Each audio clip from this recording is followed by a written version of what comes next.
5-goal outburst Saturday. The Leafs look for more of the same tonight. I'm Andrew Walker with the Sportsnet Central update. After 11 losses in a row, even one win feels like a streak, and the Leafs will look to build on that as the New York Rangers visit the ACC tonight.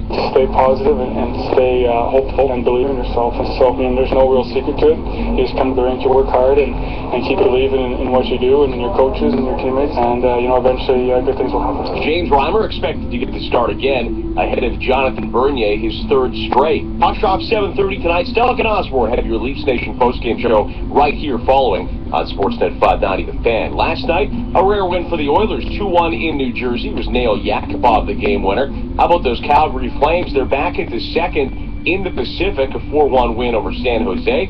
Minnesota 5, Vancouver 3. Another victory for Devin Dubnyk. He's now 8-1 as a member of the Wild. Arizona 3-2 in a shootout over Chicago, and the LA Kings get by Columbus 4-3. 9 games untapped tonight, including the Stars and Bruins. You can catch that one on Sportsnet Ontario. Jets home to many. Oilers visit the Islanders. Habs and Flyers in the Sens and Sabres in Buffalo. San Diego Padres, they make it official. The free agent pitcher James Shields, 4 years, $75 million. And Sportsnet's Jeff Blair reporting that with Victor Martinez's availability for the start of the season in jeopardy, the Detroit Tigers have had discussions about acquiring Deanna Navarro from the Toronto Blue Jays. Toronto Raptors, another off day for them. They'll host Washington tomorrow. Last night, Spurs head coach Greg Popovich finally gets win number 1,000. It didn't happen here in Toronto, but the Spurs a 95-93 win at Indiana. You're listening to the home of the Leafs Nation, Sportsnet 590 The Fan. Prime Time Sports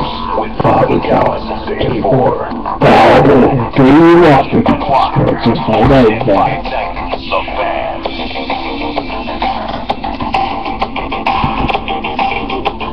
Freddie Walker, 6:23 on your Tuesday. Coming up in about 7 minutes, saw this story about Jay Harbaugh.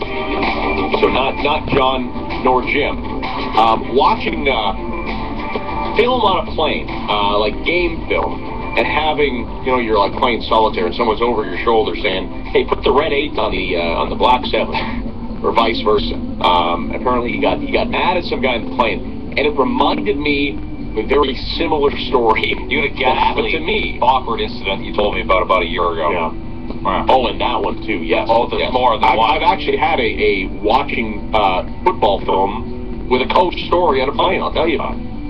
So 6:24, we were looking yesterday, and we are 1 year removed, maybe not to the actual day, but certainly to the week. This week, yeah. Where Canada won gold in Sochi. Olympic hockey gold, a 3-0 win over Team Sweden in the final, and a 1-0 win in the semifinal over the United States.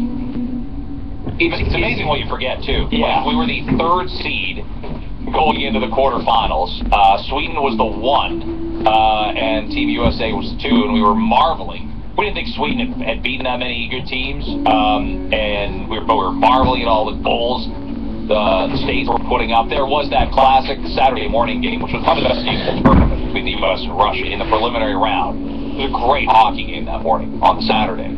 And we didn't see, I guess there was drama between Canada and Finland, but not to the same extent. So Canada's tournament didn't really start for a lot of people, past Norway and Austria, until they got to the medal round. And yes, did struggle, beating Ted Nolan and Latvia. I forgot how unbelievably good that goaltender was in the Tampa Bay Lightning system, who made like the 48, 49 saves. Yeah, Christian's Gudleskis. So you say. Now, easy for me to say. Now, it certainly feels like NHLers in the Olympics is really going to be on hiatus for a while.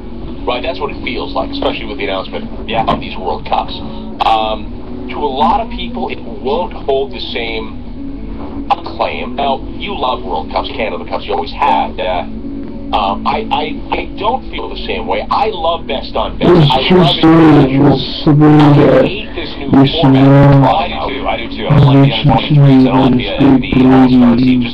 If you can only have 6 countries, there was nothing wrong with having. I know the game's more international than it was in 1976 when they started, and even 1987. And that's why they've had 8. They had 8 in 96, and they had 8 in 2004. And played a lot of preliminary games in Europe. You might laugh at my reason here, though.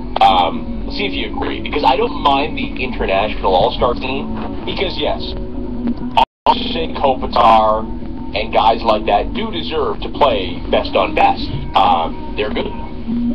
I hate this under-23 thing. If you are good enough to be on the big league roster, you should be there. Right? If Nathan McKinnon is good enough to play for Team Canada, by all means, suit up.